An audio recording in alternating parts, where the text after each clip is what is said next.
Hello, everyone. And firstly, a very, very happy new year to you all. I'm so sorry that I missed last week, but I ended up with COVID following flu. So certainly have felt a bit under the weather over the holiday period, but back up and running now.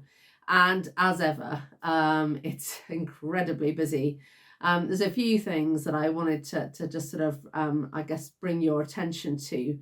The energy bill relief scheme has been replaced by the energy discount scheme, and there'll be more detail from us emerging on this. But I think right across the supply chain, particularly at the primary production level, we're really disappointed that this scheme is very much focused on big business, on big manufacturers. There is very little, next to none, of a targeted approach for smaller businesses. So the market management core group that we are part of that sits within DEFRA, right across the board, that whole group was very, very unhappy with the announcement and will be feeding, as always, the evidence into government. But it is getting more and more frustrating, I have to say, that what is needed for domestic food security that will ultimately stop further food inflation seems to be incredibly hard graft to get that forthcoming approach out of government. But as I say, I'll keep you updated on that. There was also the Oxford Farming Conference, and a lot of disappointment from people that Therese Coffey was not there. Mark Spencer, as farming minister, took her place. But very little detail, no detail actually on the new schemes, and no detail on what the payment profile is going to look like. And I've had a lot of calls, a lot of emails, and a lot of concern on the fact of the capital uplift within countryside stewardship. Now, of course, that's to be welcomed, but we want it for all the agreements, not just picking a date in the calendar in January. It's got to work for everybody. So ongoing dialogue. I've spoken to Mark Spencer, made our views very clear on that. And so we'll be keeping you updated as and when. But I've also had confirmation from the Secretary of State's office, from Therese Coffey's office, that she will be speaking at conference. Slightly unsure as to which day yet, but at least she has said that she will definitely plan on being there. Let us hope, fingers crossed, that she has some detail and we actually know how much we are going to get paid for the SFI standards. It's really, I keep on saying it, but it's really unforgivable that we're at this stage with so much uncertainty, so much cost inflation, and we still don't know.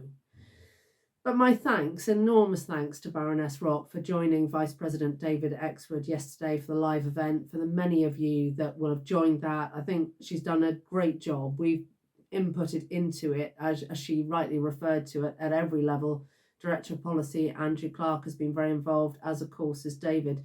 It's so needed, the work that this review outlines. And I hope the live event was the first of many, to be honest, because there will be areas that need to be consulted on, and this is absolutely just the start.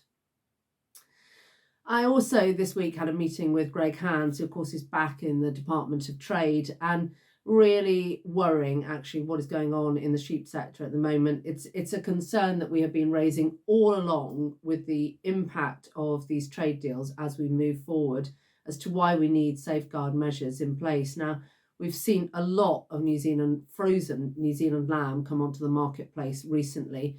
A lot of that is challenges in Asia, primarily the situation with lockdown in China, which has led to a level of displacement of New Zealand lamb.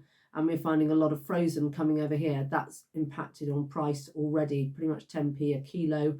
And it's a sign of things to come. And that was the point that I delivered to Minister Hands. I said, this is actually nothing to do with the New Zealand FTA. This is the historic TRQ requirement that we have from our relationship with the EU. So it's nothing to do with the new agreement, but it just shows how very quickly you can distort a market by bringing frozen in that you hadn't foreseen coming. And of course, consumers just not as focused on buying British when they're buying frozen.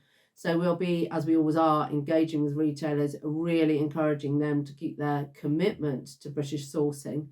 But it shows that the damage can be done, and it can be done very, very quickly. So that's probably it for now, a whirlwind trip through. And I do hope that you haven't suffered with what I've suffered with. I expect many of you have. It seems to have done the rounds everywhere. So please do, as always, take care. And I really look forward to speaking to you again next week. Many thanks.